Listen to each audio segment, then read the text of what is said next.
I don't think that you can just insert psychedelics into this capitalist me system and expect massive change. I don't. I think we really need to be more conscious of each other and more caring of each other and not just interested in our own individual healing. I do believe individual healing belongs to the collective, but I think we need to look at our systems more closely. And I think we need to care as much about that as we do about our own suffering. Welcome to the Multiverse, where we believe that mushrooms can actually save the world. Each week, we'll be meeting with thought leaders and experts to extract the best insights and stories across everything from functional fungi, psychedelic medicine, and so much more. Thanks for listening. Step into the multiverse with us. Hi, guys. Welcome back to another episode of Into the Multiverse. I'm stoked to have one of my good friends, Lauren Taus, on the podcast today. Lauren was first introduced to my field of awareness probably like 7 or 8 months ago, but I've heard your name floating around this space so much, and I'm really excited to talk to you. Lauren is a ketamine-assisted therapist. She's also the co-founder of Embodied Life and is working on on a bunch of really cool projects in the space. So, I guess just to start there, can you introduce yourself? What are you up to? Well, thank you for that amazing introduction. It's so fun to be here. Thank you. And yeah, first and foremost, I'm a human being. I'm like a spiritual being having a human experience here in this planetary classroom, and it's a trip. It's a trip. I am a psychedelic assisted therapist trained by MAPS in the MDMA assisted psychotherapy protocol for PTSD. I'm a ketamine assisted psychotherapist first and foremost, and really working within the system for systems change. Beyond the direct service work that I do with clients, I'm also an educator. I train other clinicians, therapists, and doctors in the provision of this work. I wouldn't do that alone. I'm really good at what I'm good at, and I know what I don't know, and I call in other experts. I believe in doing things in team and in community and in circle, and I'm grateful to be one in it all. And my favorite thing to start with is closing the gap on how you got here, right? Because I think so much we talk about the present, and I'm so excited to hear about everything you're up to and where you're going. But how did you land in this space? Were you always passionate about psychedelics? Can you just trace back a little bit of your story? I love that question. One of my favorite poems is Wild Geese by Mary Oliver. And the first line of the poem is, "You do not have to be good." And I spent most of my life being good. Drugs were not on that list. So it wasn't until in my early 30s that I really started exploring any of this. And I think I look pretty young, but I just turned 40. And I spent so much of my time trying to be what I thought I was supposed to be and what I thought I should be. And there were moments like in college when I majored in religion where my spirit was triumphing, right? I would have wanted to study economics and get a high-powered job in New York, which is where I went to school. But I just couldn't get out of the spiritual texts. I couldn't get out of the classrooms that were talking about what we're here for. So there was some part of me that was online and leading and already having a psychedelic experience. I like to break down the word psychedelic because whether a person engages in any sort of psychoactive compound or not, everyone's tripping all the time, right? The word psychedelic just means mind expanding, soul revealing. And we are every moment receiving new information. So I like to say that life is psychedelic and integration is a lifestyle. It's about what we do with that information. Now, my efforts to be good had me a straight A student, and at a certain point, a very anorexic, unhappy little person. And in my journey to wholeness and healing in the body, in the mind, in the spirit, I went to therapy. Therapy saved my life. Thank you to my early therapists. And for them, I ultimately wanted to go down the path of becoming a clinician myself. And yoga saved my life too, right? Being in the body, it's where we need to go. It's where the shifts really happen. Because traditional talk therapy Again, I love it. It saved my life. But if it stays in the realm of cognition, if it stays hypercerebral and it doesn't get into the cellular, if it doesn't get into like how you're actually breathing and how you're moving and how you sleep at night, like, I'm sorry, it's just not going to do what you're hoping for. So yoga really supported me in deeper levels of embodiment. And then one day my brother invited me to a journey. And I, to be honest, like I said yes, and then I said no, and I said yes, and then I said no, and I was petrified. I was like, what? Drugs? And was this with psilocybin? Or? This was with, for those who are familiar, Armand's medicine. He's a Peruvian, really a medicine formulator. And my experience of it in looking back is almost like an elevated conscious celebration. But I got a lot of big healing there. And I went running through the doors and in pursuit of expansion in a good conscious way. Like, how do I consciously explore consciousness? And that really anchored me in a deeper level of spirituality.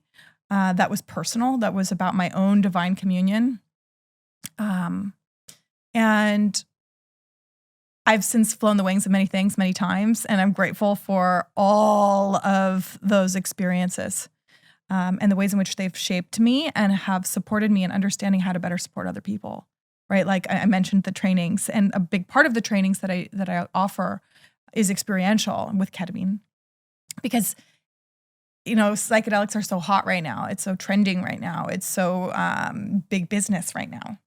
And if someone doesn't know the landscape from their own psyche, if someone hasn't done the work, like it's just not really gonna be that effective in my mind.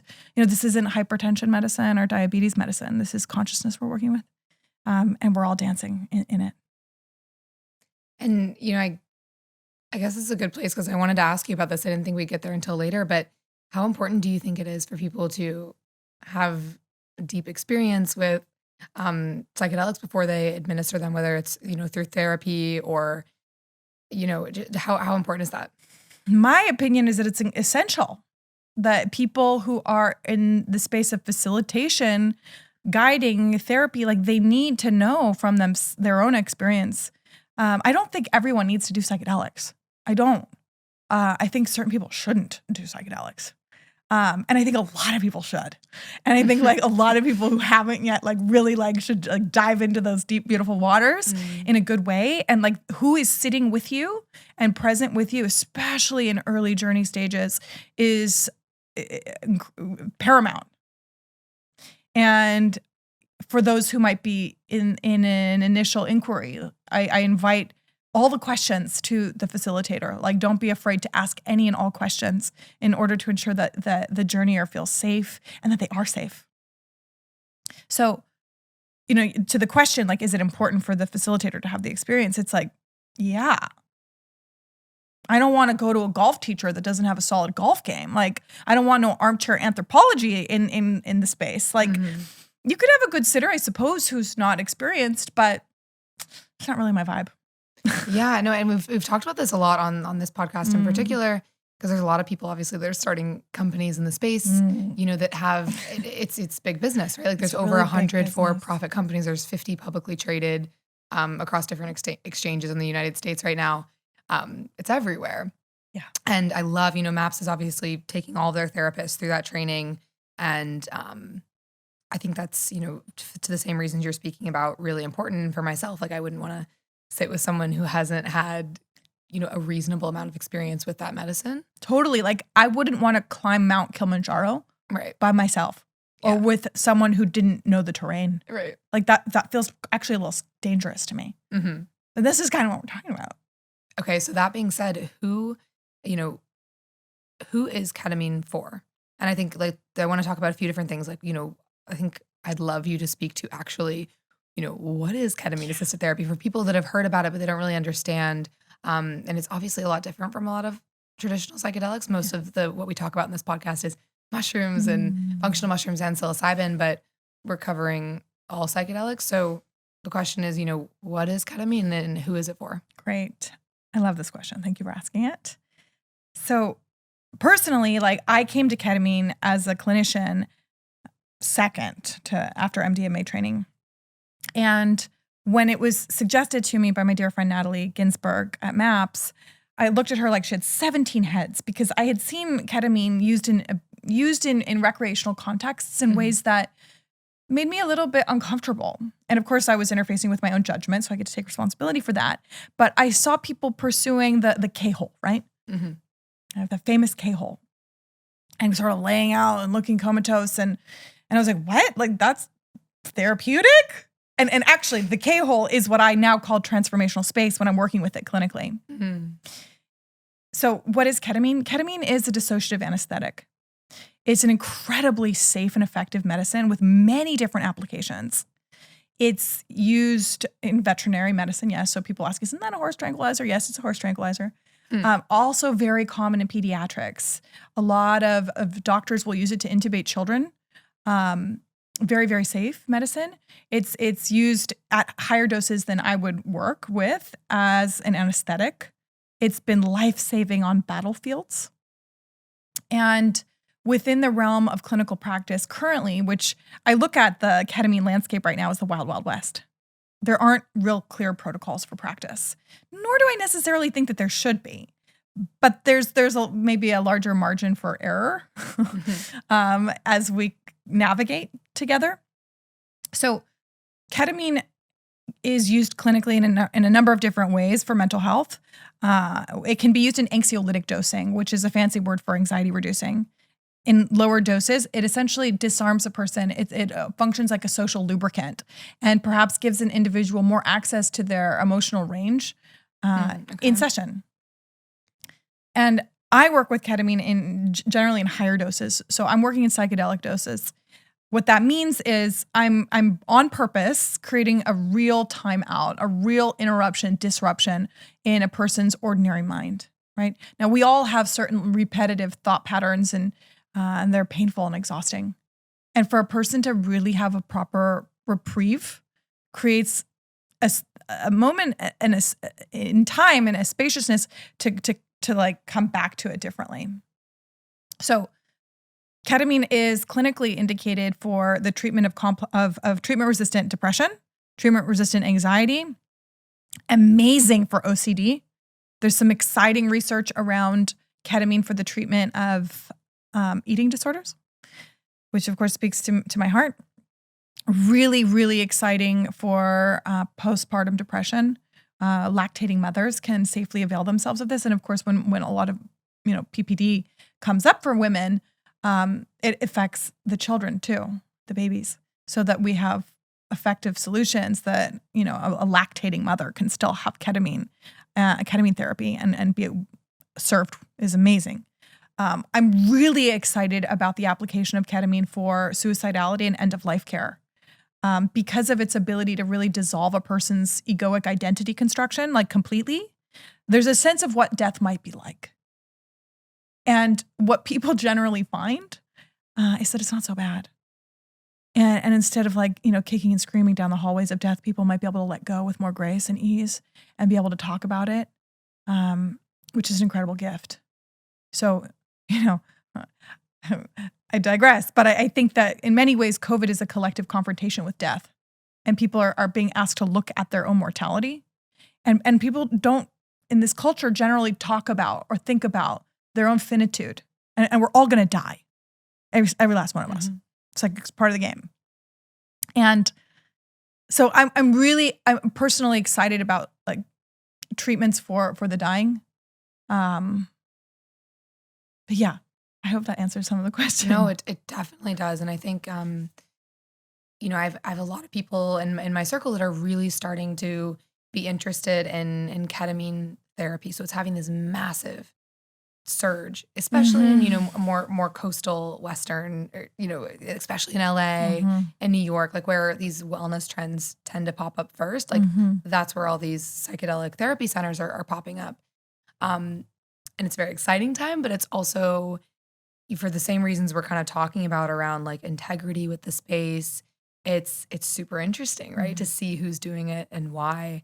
Who are you really excited about as far as companies or people that you're yes, in my opinion, because, and then the context of this question is so many people when I like Lauren Taus' name comes up, like you are doing it with integrity and really thinking about, you know, the severity of, you know, the positive consequences and the negative of engaging in this type of work. So who would you say from like an individual perspective and a company perspective, you're like, yes, I really believe, and that could change, right? Always can, but like who's doing it right? I have a lot of answers on the individual front. The business, well, yeah, I got some ideas. So from the individual contribution in thought leadership, I'm obsessed with the work of Carl Hart. What a brave man and a friend of mine. I like really like made it my mission to befriend him. He's really changing the conversation on drugs and the people that use them, and inviting us to consider how we're thinking about drugs. People are using them, period, and they're going to keep using them, period. And we need to be a lot more thoughtful and caring about our approaches to that population, whether it's functioning people who are engaging for pleasure, great, and are able to do so without any harm to themselves or others, great. Or whether we're talking about people who are in a substance abuse issue, like that, we need to have a different conversation around that. So for the work that Carl Hart is doing, I am very, very humbled and grateful, and learning. I love, obviously, Rick Doblin, like devotion, elder. Thank you, founder of MAPS. I love Camille Barton out of the UK, talking about embodied social justice, and often even asking the question of why we need so many drugs. Why do we need so many drugs? What's wrong with the here now that we want to change it all the time? Adele LaFrance, Omid Naim. There's so many good people out there that are really in humble service and creative application of like, how do we love and be better together? And what do you think is like the common trait between those people? Is it the word integrity? Is it, and I'm sure there's a lot of different things that can come up in that answer, but if you're looking for, let's say you have to pick a business partner and it's not a name of any of these people, but like, what are the common traits you look for given all the context of the complication of the psychedelic space? Like, what do you look for in that person? I think we've already established experience with psychedelics is like a non-starter if they don't have that, but what else do you look for? I look for people who practice what they preach. I look for people who are humble enough to share their humanity, to be flawed, to not have the answers. I look for people who are innovative and creative and operating with hope and faith in our ability to do and be better together. That's a great answer. I want to kind of circle back on something you said around the intensity of this particular time in history, right? Given COVID, I have a stat that I wrote down that, you know, I wish this would translated into 2022, but in the United States, and this is from a TIES website, so I looked into this statistic. So the percentage of U.S. adults experiencing symptoms of depression and anxiety rose from 11% in 2019 to 42% at the end of 2020. I can't even imagine how much that number has gone up from 2020 until 2022. So it's like all of the bubbling up to the surface of mental health is so real right now. And I've never experienced it more in my inner circles than I ever have in my life. I think that's a byproduct of COVID, yes, but it's also just a very unique time in history because of this, the availability to psychedelic medicine and technology and social. There's so many factors, right? But the most unique time in history, which I'm very optimistic about. But this percentage really paints a picture of the urgency for these medicines to be legalized faster. And I just want to, see what thoughts you have around this urgency. We kind of talked about a little bit this like hustle culture thing, but I have a follow-up question to this, but we'll just start there. The demand for care and support is certainly unprecedented as far as my 40 years, in the ways in which I'm conscious to it, right? I think that maybe in some ways we're always in some kind of struggle as human beings, and that the struggle is good curriculum and there's beauty to it. I personally think that, having lived 17 years in New York City, living in Los Angeles, in cities and in places that really privilege and focus on power and money and image and fame, that we've got it a little bit wrong. And that any effort to seek satisfaction and purpose may be a little bit less so, but it's an inside job. Like, it's never an if then, it's now. Mm-hmm. And those who have had the if then achieved over and over again are still struggling to be here now in a good way in their own hearts, right? If our service doesn't include ourselves, it's not enough. If our love doesn't include ourselves, it's not enough. And we live in a world that really has us focusing on me, and more. And there's a sense of not having enough. And we need to spend more time inside, and we need to spend more time together, and not in realms of competition and comparison, but rather in celebration of one another. And, I'm single, I talk about with you about that. And I'm in like the deepest prayer for love, and simultaneously like holding the vision and letting it go. But I love when I see love around me, when I hear love stories, when someone's getting engaged or married or having a child, things that I want, like I celebrate that. And that's a marker of good health for me. Mm-hmm. But as I've mentioned to you too, I'm aware that I, using my human, I'm guilty of the hyper-productivity that is celebrated in this culture and the hustle that's celebrated in this culture, and have applied that to the realms of mental health, and it's sick, right? Like, how do we find more balance? But yes, the reality is people are suffering from great levels of isolation and separation, and in toxic relationships with themselves. And I think that a lot of high achievers are actually struggling with toxic shame because it fuels perfectionism and performance, right? What's the operative word in performance? Perform. Yeah. Where are you? Who are you? High-performing people, like, sometimes are so into their theater that they lose complete contact with themselves. And we get to be with ourselves the whole time. We're the common denominator to every experience that we have. So I think that being more conscious of one another, but also of self, and efforting to value connection, maybe more than your income, is big work for us collectively. And I think something that I'm super interested in your perspective on, given all that context you just painted, right? Like, so that established, this work is really important. A lot of what you I'm sure comes up in these experiences is like the trauma that people have faced that they either like don't realize is trauma, like family trauma, like, and it's interesting because I was talking to my mom, who actually has come leaps and bounds in her own exploration with psychedelics because of education. So I'm really, a lot of what I spend my time talking about is like the importance of educating people with resources before they engage in any type of experience. But we were talking about family trauma. She's like, "Oh, I don't have any family trauma," and I'm like, "What are your thoughts on that?" Because I also I'm looking at the way that my mom grew up, and I'm like, arguably a lot of trauma there, and that can be little traumas, big traumas, but does everyone have trauma, and is that most of what you're focused on in your work? And like, can you just speak a little bit about the connection with how psychedelics help you work through that, and if everyone has it? Mm-hmm. Everybody has suffering. Suffering is part of the human experience, and it's not bad, right?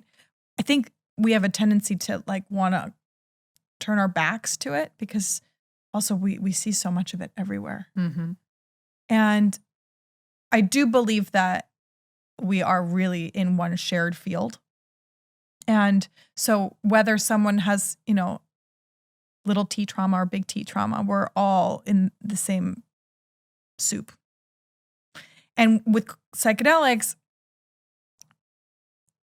consciousness explorations open the doors quite quickly to intergenerational content, to transpersonal content, to collective content, to the very intimate, applied in the moment understanding that you're operating with well more than your own so-called discrete set of experiences. So there's also, a lot of denial, a lot of numbing, a lot of fight, flight, freeze around traumatic content. I think psychedelics are really exciting for trauma treatment because people get so dysregulated at the sites of injury. And whether that dysregulation looks like total numbness or hypervigilance or hyperventilation, panic attacks, whatever, like there's an inability to get close to the site of injury, to get close to the pain without splintering on some level, without like getting out of the now. Mm-hmm. So, I mean, MDMA specifically, I'm excited about for PTSD, and obviously the rest of the world is too. Thank you, MAPS. And the way that MDMA works is to really anchor a person in their own heart and to disarm the defenses, right? So those reactions that I just listed before aren't going to be there. Like there might be more crying, there might be like, some semblance of fight, but like there's a way of being able to be there with it that's not available otherwise, that when supported within a therapeutic relationship can create an integration. So we have to, when I look at the word integration, we have to also talk about disintegration. So trauma disintegrates us. And we fracture when our internal resourcing is overwhelmed by the happenings, by what we witness, by what happens to us, by what doesn't happen, right? There's a lot of neglect out there. So in order to like integrate, we have to bring the pieces back together. And having an experience of the experience in a way that allows you to kind of have a different perspective on it, to perhaps reclaim some power in it, to work towards forgiveness in it. And does that look like, actually going most of your work, right? Mm-hmm. Going back and revisiting these experiences that we have, whether we view them as trauma or not, but they've created, obviously a set of emotions in us. Is it going back and visually visiting those experiences? And that's been a lot of my experience with psychedelics, whether it's visiting positive or negative experiences, Mm-hmm. go back and revisiting them and actually being able to see the deep value in them and observe them through like almost like you're watching yourself from a movie, right? Mm-hmm. And being able to make a different, have a different perspective. Mm-hmm. Is that kind of what you're describing? Is most of like what you experience when people are sitting there on your couch and you're working with them in a therapeutic setting, revisiting and reorienting to the same experiences that they held a different opinion about? Sure. I mean, it doesn't have to happen like that, right? I think it's unpredictable. When we're working with consciousness, it's unpredictable. Mm-hmm. I do think that with trauma specifically, the integration of the experience is essential for healthy living. Now, oftentimes the person just doesn't have recollection. Like the skillfulness of the mind shuts it down, and the body can process it too, right? We don't necessarily have to harp on the horror, right? But sometimes that's effective and necessary. The kind of, it's a co-creation. It's like, it's co-architected. I like to say that I don't help anyone. Like I just support them in helping themselves. But with MDMA, there's definitely a tendency towards a revisiting of experience. That can happen also with ketamine. I try to be somewhat agnostic about the tool. Mm-hmm. Right? It's what we do with the experience that matters. What are your thoughts on, and I've asked quite a few people this, and everyone's answer is a little bit different, but has some similar flavors. So you've read How to Change Your Mind, Mm-hmm. and one of my favorite lines in the book when I've shared it with people, it's been one of the most impactful things that I've shared with people that are going through, depression, anxiety, whatever it is that over introspection is the root of all depression. I could be misquoting it, but it's some general statement along those lines, that over introspection is the root often of, mental illness things. But arguably a lot of what psychedelics do on the other side is help you over introspect to an appropriate amount. So like, how do you find that balance, like in your personal life, and help people also find that balance when using psychedelics? I believe that our culture teaches us not to feel, and that feelings should be very polite, and that certain ones are not allowed. And so when I think about depression, you mentioned depression, it's often like disallowed anger turned inward. We need to be better at expressing ourselves and being honest about what's alive, right? There's so much people pleasing. People pleasing isn't pleasing. And when people are pissed and there's such a thing as righteous anger. Like it's a demonstration of a boundary violation. It's a reaction to injustice. And there's a good, healthy way to have it. And when you're not having it in a good, healthy way, it's going to come out sideways. And so look outside. It's coming out sideways. Like people are pissed and they're hurting, right? So I believe that when an individual can process emotion in a effective way, that there's no need to like be so overly obsessed with self, right? I think that the psychedelics really support emotional processing. Like a psychedelic experience will bring up what's there when it's in a good container. So maybe that's grief. Maybe that's anger. Maybe that's fear. Maybe that's joy. By the way, joy is a breakthrough emotion for so many people. What do you mean by that? Can you explain that a little more? People are really uncomfortable being happy. Like they really are. And they're so addicted to their suffering. And they're so comfortable in their discomfort. And they're attached to feeling inadequate. Well, it's the story. It's to remove that label. And if you see this actually when I was reading something a few months ago about, it was a case study on a woman that was, paralyzed, and that was her life.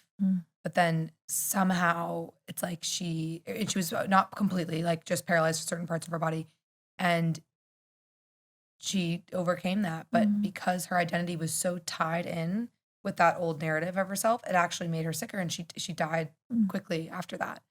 And I can totally understand how that happens, because if you grow up one way, like you are this way, it's thinking that you live in, it's like the shadows on the cave drawing example. Like you think you live in this narrative, in this world, and this is your label. And then to just have your shit rocked, for lack of a better word. Yeah. Then you're so disoriented. Yeah. I mean, I think, and it's wonderful to see it happen in my practice. And I see it a lot, like where people break through into joy. And does it last usually? Like Well, none of it lasts. Yeah. None of it's supposed to last. You've never helped someone into joy and they just stay there for the rest of their life? No, not yet. But it's to open up to it, to pleasure is, for so many people, they're trapped in their misery and their stories. And by the way, we talked about this earlier, it's like we operate in a world that thinks that if X is achieved, then happiness, then peace, then satisfaction, then rest. No, I work with a lot of very, very effective people in the world, people who are highly successful by external measures and are riddled with anxiety and stories of inadequacy. Do you find that it grows the more successful those people become? I have a lot of thoughts on this. I think about it all the time. But well, yeah. I mean, I think it certainly can, and I can, even I've been guilty of that myself. I think I've shaken off a lot of toxic shame, right? Like my eating disorder, I was swimming in it, and I was, late teen, early 20s. Toxic shame has people in performance. Toxic shame has people in perfectionism. If I'm not perfect, I'm not okay. So there's like this unbelievable pressure to do shit, right? And oftentimes there's a pattern with toxic shame to pursue circumstances and relationships that create more toxic shame. So we often want to be right about our stories about ourselves. So we'll create that reality. It's fascinating. It's fascinating. So for someone to like disrupt the story and have a different experience, which psychedelics can often support that in an accelerated fashion. Like it's not the only way. You can get it through, dedicated meditation practice or breath work or yoga or other things. And let's not underestimate the power of like just rest, water, good food, and exercise. But like when you're working with psychedelic medicine to accelerate certain processes, it's an unbelievable relief for people. And something that can facilitate the most precious transformations. What would you say to someone that is interested? They're listening, they're like, that sounds great. I'm dealing with all of those things. For expectation management around, going into ketamine therapy. Ketamine therapy is what is currently legal in the United States for people to, for at least the public to go and do. What is their expectation around how many sessions? What does it look like? And also just kind of like general rates of success that you see. I mean, sometimes it gets worse before it gets better. That's interesting to know that. Yeah. And expectations are interesting, right? Often people want a silver bullet. They want a magic solution so bad. Just give me the pill. Just give me fix it. It really is unbelievably effective when people are working in relationship and are taking the experience into practice in their lives. Because it's not about being somewhere else. It's about being here more. It's about being here more with whatever is, right? So that you can be a good sailor on the seas of life and like ride the tides of grief and rage and fear and joy, right? And joy. I work with people in a relational capacity. I'm a therapist first and foremost when I work with medicine, right? So it's only going to be a small percentage of the treatment plan. I don't have someone come into my office that I've just met and like, give them an injection. Like, no way, Jose. Like I do not work with psychoactive substances if I don't know who a person is. I like to say if I don't know who's who in their zoo, where they're looking to go and grow and what's alive inside, right? Like I need to know you and I need you to trust me. That doesn't happen overnight. Like you need to feel me. Like, do you like me? You don't have to like me. I've had a client once who was like, didn't like her therapist for years. And I was like, listen, if you don't like me, you can fire me anytime you want. Like, I'm in service of your healing. And so for people who might be interested, like interview therapists. And I understand that it's like kind of still a very edgy practice, but like this is big explosive work. And so I want for individuals to be empowered in their engagement with this type of personal work. Like, do you feel safe? Do you like the person? And one of my teachers says, as a facilitator, do I, Lauren, feel comfortable holding someone in their death? People come to psychedelics and therapy when something inside of them needs to die. There's a lot that needs to die inside in order for us to live. So again, for me, it's always part of a treatment plan. Never the whole thing. So if anyone's trying to like just sell you drugs, like can get it on the streets for cheaper, and don't do it that way. But if you do, test your drugs. I'm big into that these days, harm reduction, like be responsible about whatever you're putting into your body. So it's part of a treatment plan. No one size fits all protocol. I don't believe in that. Like sometimes people get a massive impact in one session and don't need another one. The research in science is like, focusing more on a series of treatments. I, in my practice, generally recommend 4 to 6. But again, I'm going to be mindful of what's presenting and in relationship with the individual. Sometimes people have a hard experience. They don't want to let go of control. Letting go of control is essential with psychedelics. If you're resisting the experience, it's going to probably suck. It's going to be hard. And it's probably the same in life, right? Like if you're resisting something that is, it's tension. Like, can you surrender? So the beauty of ketamine too is that there is neurogenesis that happens. And so there's neuroplasticity. There's new conversations that are actually happening by formation of like different cells in the brain. And, you build that over time. Phil Wolfson, my mentor, says the rubber band of character will snap us back to old ways fast. So often we need a steady and consistent interruption. You're never going to really have more than 2 ketamine sessions in a week. I don't think more than that is healthy. For very, very acute treatment-resistant depression or anxiety, it can be very, very helpful. I'm giving you such a long-winded answer. Bottom line, great. in my practice, it's always relational. It's therapy. So the ketamine will only be part of the treatment plan.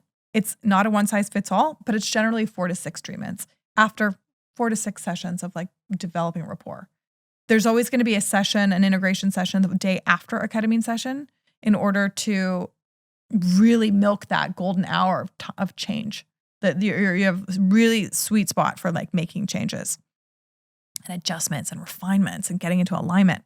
And then at the end of the kind of ketamine series of treatments, a person might move on or they may continue in therapy. But I like to support people into the possibility and option for proper completion, right? Like some people might be therapy lifers and that's great. Like I like to go to therapy every week, but I like to support people into an option of like, you know what?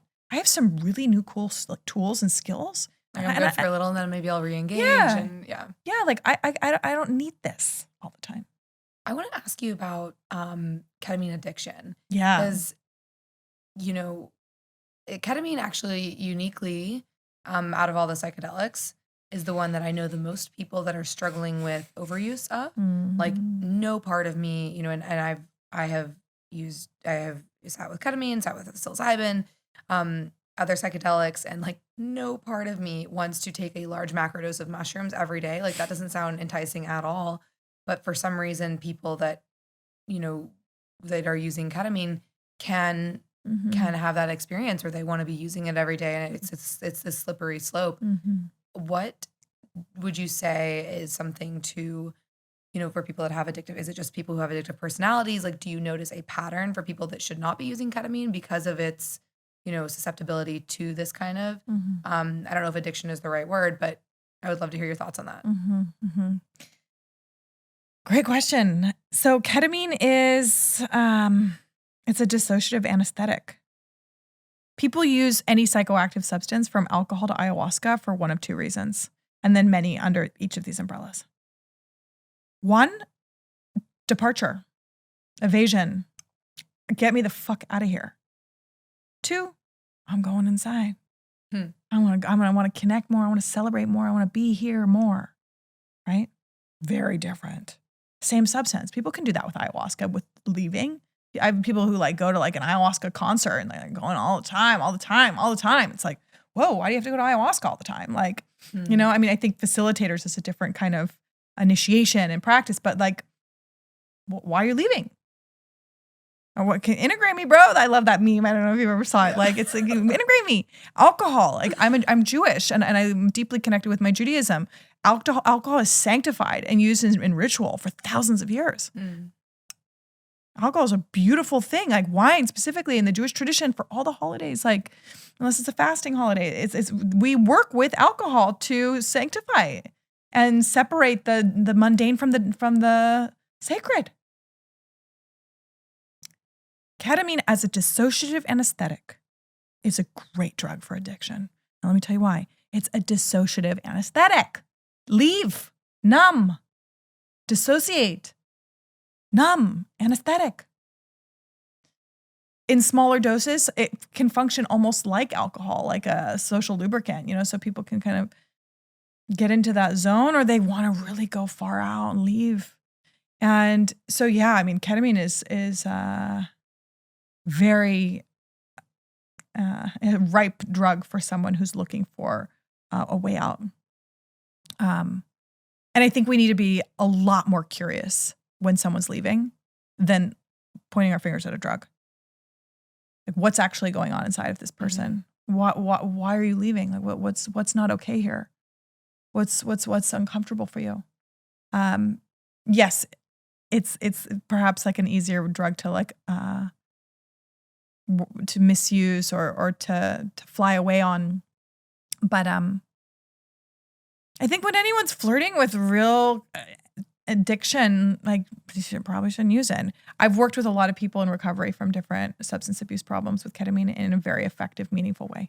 Well, and I think what this speaks to, like my takeaway from everything that you've said is the necessity of knowing the person, knowing their intention behind using the substance is crucial, because just as ketamine can be used for treating addiction, it can be used for, inherently just for addiction, enabling it. It's so I think that's interesting. And I think, my takeaway from this is like talk to a therapist and make sure that therapist can really understand the why and feel like an authentic gauge on that person of why they're using the substance. Yeah. And that'll kind of naturally transgress into if you should be engaging with it or not. I have a few more questions for you. One I wanted to ask is, specifically around challenges.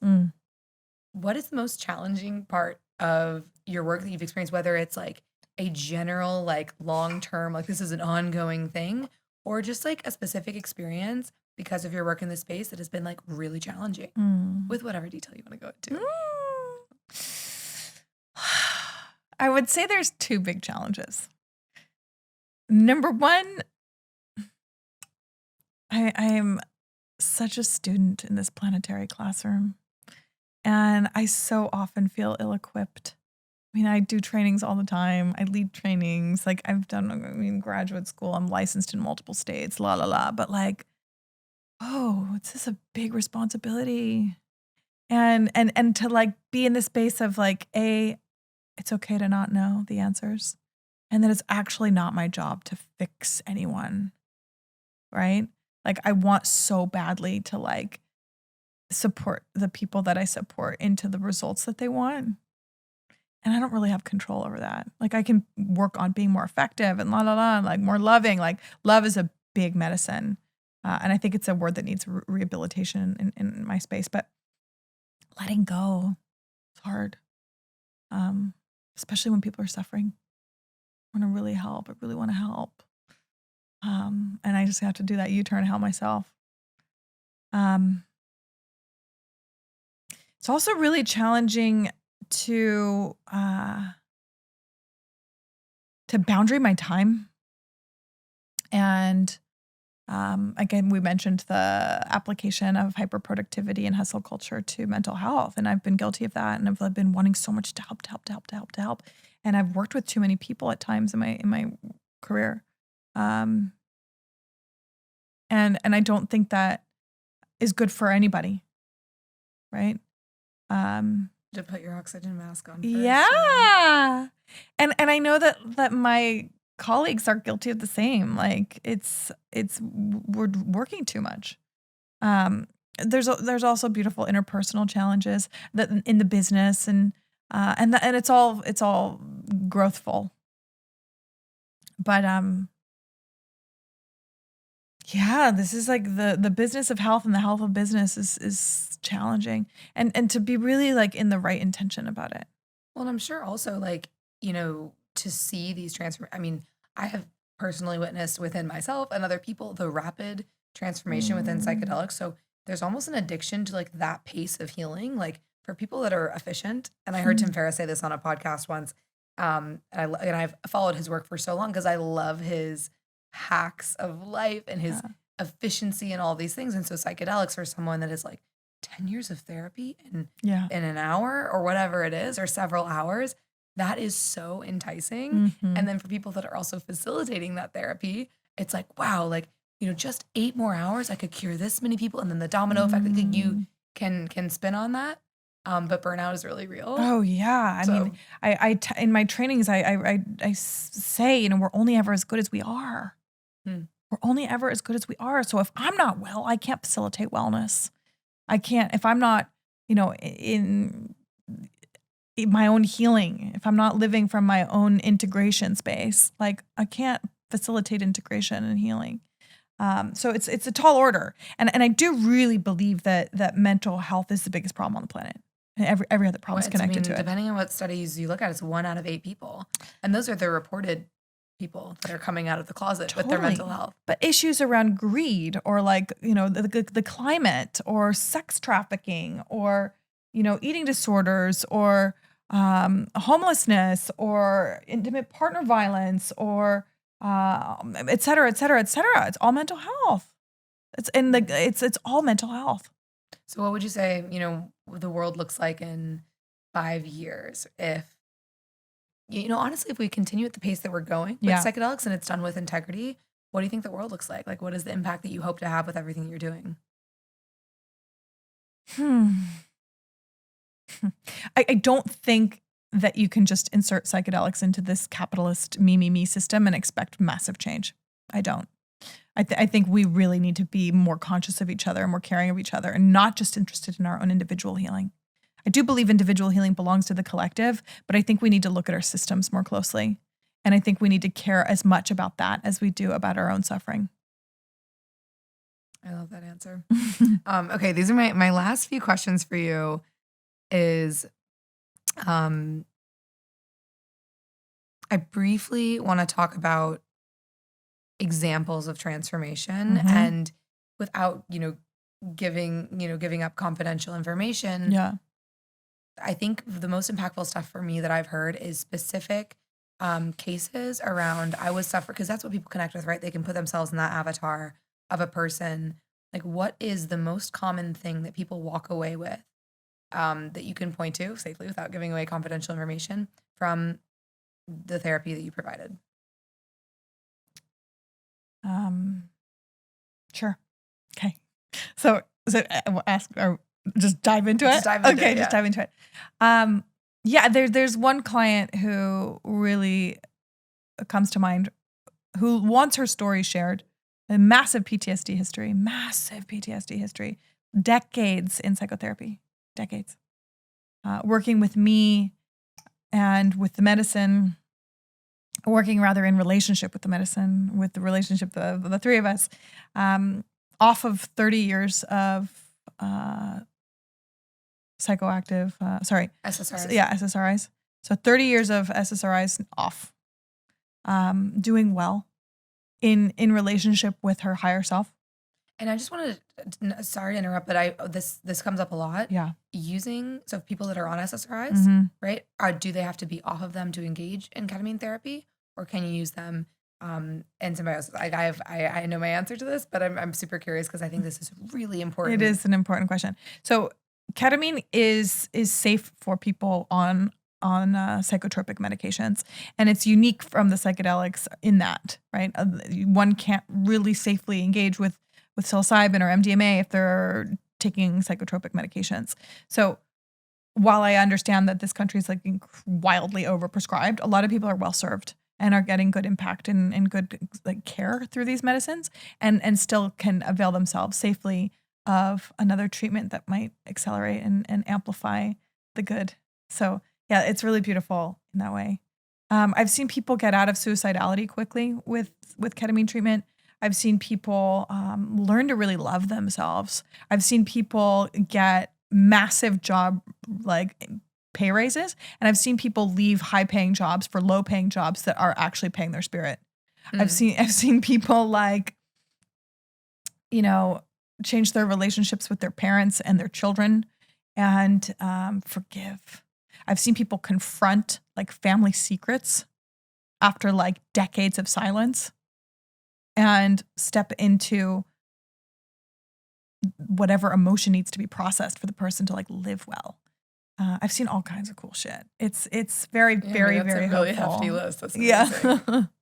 It's such a privilege. It's such a privilege to work with someone's intimate innermost life. It's an honor to bear witness to the breakdowns and the breakthroughs. I love my clients. And if I don't love a client, they're not appropriate for me to serve. Because I need to see the ones that are in front of me with as much care and with as much vision as I would want someone to see me who was taking care of me. And I mentioned the word love. It needs rehabbing. Like my clients know that I love them. They know that I care a lot about them and that I think about them. And just that does a lot. Because again, it's like getting into connection, getting into like, oh, she gets me, she loves me. Like Just I'm loved. to feel seen. You Yeah. know? That's what most people are wanting in life.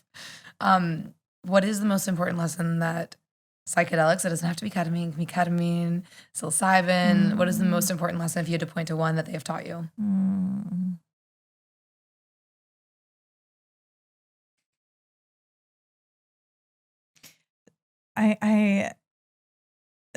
One. I'm gonna give you a few. Okay. Psychedelics have taught me to revere and love nature and to see myself as a reflection of nature. Psychedelics have taught me not to take any story too seriously and to always be open to shifting my perspective. And shifting my perspective, widening the aperture, like opening the gates more, has only ever been a good thing for my heart. Beautiful. What is next for you? What's the next 6 months look like for you? Psychedelic Coalition for Health, Embodied Life. You know, it sounds like you're not taking any more clients because you have a massive backlog. But just generally, what's coming up for you? What are you excited about? I'm excited about expanding my practice and supporting other clinicians in the provision of this work in a good way. I'm excited about being able to like open up my wait list and like kind of staff, therapists that are good and trained and supported, by me with me in doing more of this kind of work in the world. I'm excited about training. I'm really passionate about family psychedelic work, the generational work. So I'm exploring different retreat constellations. With family members together. Yeah. Wow. Yeah. I've done a lot of family work in my own personal family. So I feel really excited about the possibility for transmutation within our respective ancestries and lineage. And I'm excited about pushing myself into more rest and more spaciousness and more slowness for the experience of my own life. Well, I can't wait to support you on all of your journey. I'm so excited about everything you're doing. And I think on behalf of everyone in the space, thank you for all the work that you do. It's really inspiring. And I think you're just getting started in a lot of ways. So I hope you find time to rest for sure. But I know you're just at the beginning. So thank you so much for coming on. Where can people find you and get you? You put out so much great content also on Instagram. You're always up to something. Where can people find you? What's the best place? You can find me personally on Instagram at lauren.taus and my website, embodiedlife.com. Check out Psychedelic Coalition for Health.com. And I hope to see you out there. Thank you so much for coming on. Thank you, Allie. Thank you. Thank you guys for joining us. I love this episode. I can't wait to continue to dive in with you. We'll have you back on for sure and check in with you on your journey. So thank you guys for listening. Thank you, Lauren. Thanks for diving into the multiverse with us. If you're interested in being a future guest on the show, sponsorship, partnership, or you're just mushroom curious, we're always looking to expand our mycelium network. Find us on Instagram at Multiverse or online at yourmultiverse.com. See you next week.